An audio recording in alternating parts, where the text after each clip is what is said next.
कुछ शहर सिर्फ देखे नहीं जाते, महसूस किए जाते हैं। जहाँ हर दीवार एक किस्सा सुनाती है, जहाँ हर गली में एक ज़माना बसता है और हर सूरज का रंग सोने से भी गहरा लगता है। वो शहर है राजस्थान का दिल, वो शहर है जयपुर। आइए चलते हैं उस शहर में जिसे गुलाबी रंग नहीं, गुलाबी एहसास ने बनाया है। हम जयपुर शाम में पहुँचे, होटल में सामान रखा, थोड़ी सांस ली और सीधा निकल गए जयपुर की शाम देखने हवा महल। 5 मंजिलें, 9 से भी ज़्यादा झरोखे और हर झरोखे में बंद है एक कहानी। कहते हैं यहाँ कभी राजपूत रानियाँ इन्हीं झरोखों से दुनिया को निहारती थी, बाहर आए बिना, पर्दे में रहकर। और आज हम इसी दुनिया को बाहर से देख रहे थे और वो दुनिया हमें अंदर से छू रही थी। हवा महल 1799 में महाराजा सवाई प्रताप सिंह द्वारा निर्मित है। इसकी बनावट भगवान कृष्ण के मुकुट जैसी लगती है। अगला स्टॉप था बापू बाजार। जयपुर की रूह यही बसती है। रंग बिरंगी लहरियाँ, चमकते जरदोजी के काम, मोल भाव की गूंज और हवा में मिठाइयों की महक। यह बाजार नहीं है, एक तजुर्बा है। जयपुर आए तो बापू बाजार से शॉपिंग किए बिना नहीं जा सकते। डिनर हमने किया फेमस टैटू कैफे की छत पे, जहाँ से सामने दिखाई देता है रोशनी में नहाया हवा महल। जयपुर ने सच में पहली रात में ही दिल जीत लिया। अगली सुबह हम निकले सिटी पैलेस के लिए, जहाँ इतिहास जिंदा है। कुछ इमारतें सिर्फ पत्थरों से नहीं बनती, वो ख्वाबों से, हौसले से और सदियों की मेहनत से बनती है। सिटी पैलेस जयपुर का दिल है और राजपूताना का गर्व।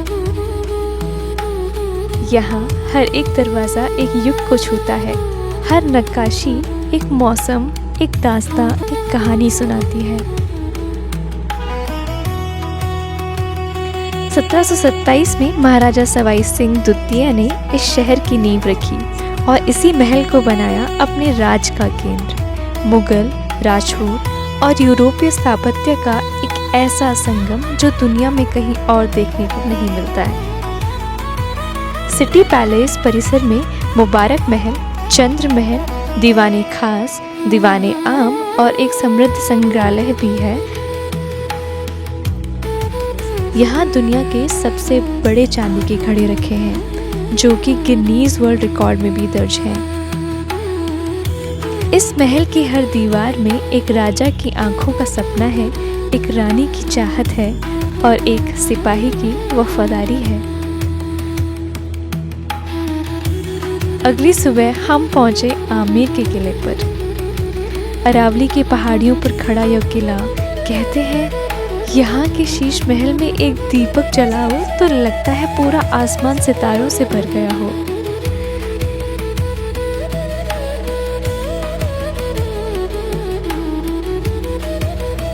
आमेर किला 16वीं सदी में राजा मान सिंह द्वारा निर्मित है और एक यूनेस्को हेरिटेज साइट भी है।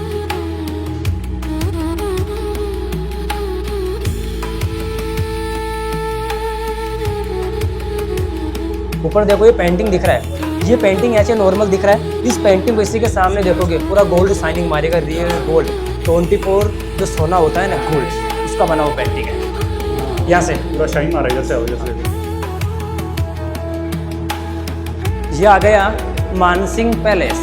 राजा मानसिंह के 12 रानियाँ थी। जैसे 12 महीने होते हैं, हर महीने की राजा एक रानी रखता था। जैसे 12 राशि होती है, राशि के हिसाब से राजा रानी रखता था। 12 देशों की 12 रानी, जिस देश में राजा गया उसी देश से राजा रानी लेके आ गया। जब राजा युद्ध जीतने जाएगा, 12 रानी 12 राज तिलक करके भेजेगी कि कौन सी रानी का राज तिलक काम करेगी। राजा मानसिंह ने 12 रानियों के 12 बेडरूम अलग अलग बना रखे हैं। ये वहाँ से वहाँ तक एक रानी का बेडरूम है, इसे 12 रानियों की 12 बेडरूम अलग अलग है। इसी के ऊपर राजा रहता था। तब राजा रानी से मिलने के लिए जाएगा, इसी सीढ़ी से अंदर रानी के पास बेडरूम में चली जाएगा। एक दूसरी रानी को पता नहीं चलेगा कि राजा कौन सी रानी के पास है, कि बगल वाली रानी के पास है कि सामने वाली रानी के पास है। जनानी डोडी लेडीज अपार्टमेंट।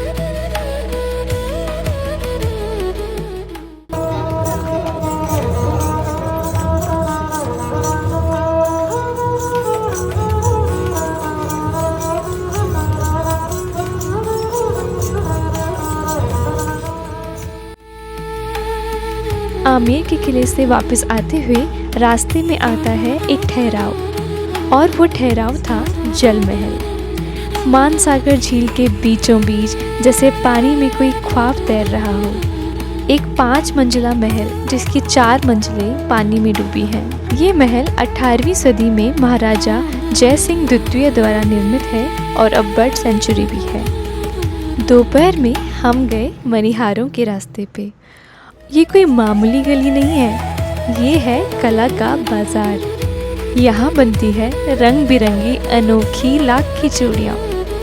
यहाँ की कारीगरी में पीढ़ियों का हुनर है। हाथों की बनी हर चूड़ी में एक जज्बात है। जयपुर आए और यहाँ से एक पसंद की लाख की चूड़ी नहीं बना के गए तो क्या ही जयपुर आए और क्या यादें ले गए। तो यहाँ आइए तो अपने लिए एक सुवीनियर, एक लाख की चूड़ी ज़रूर लेके जाइएगा। आखिरी दिन की शुरुआत हुई जयपुर के सबसे रंगीन दरवाजे से, पत्रिका गेट से। इसके 9 दरवाजे, 9 रंग राजस्थान के 9 ज़िलों की कहानियाँ दर्शाता है। पत्रिका गेट 2016 में निर्मित है। राजस्थान की 9 क्षेत्रीय संस्कृतियों को दर्शाता यह द्वार शहर का एक नया आइकन है और रात की रोशनी में तो यह और भी सुंदर लगता है।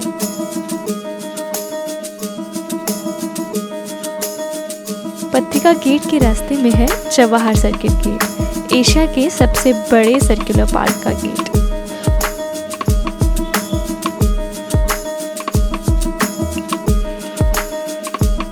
शाम को हम निकले नाहरगढ़ किले की तरफ। नाहरगढ़ वो जगह है जहाँ से जयपुर को समझा जाता है, न नक्शे से न किताब से, बस एक नज़र में।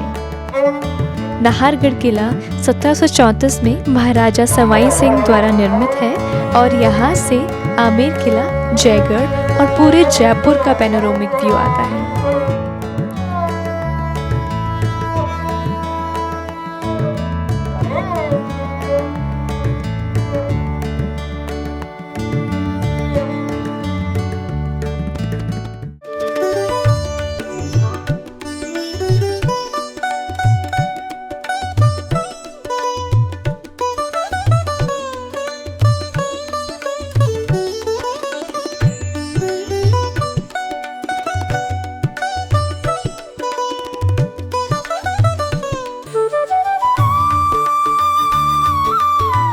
अब हमें एयरपोर्ट के लिए निकलना था।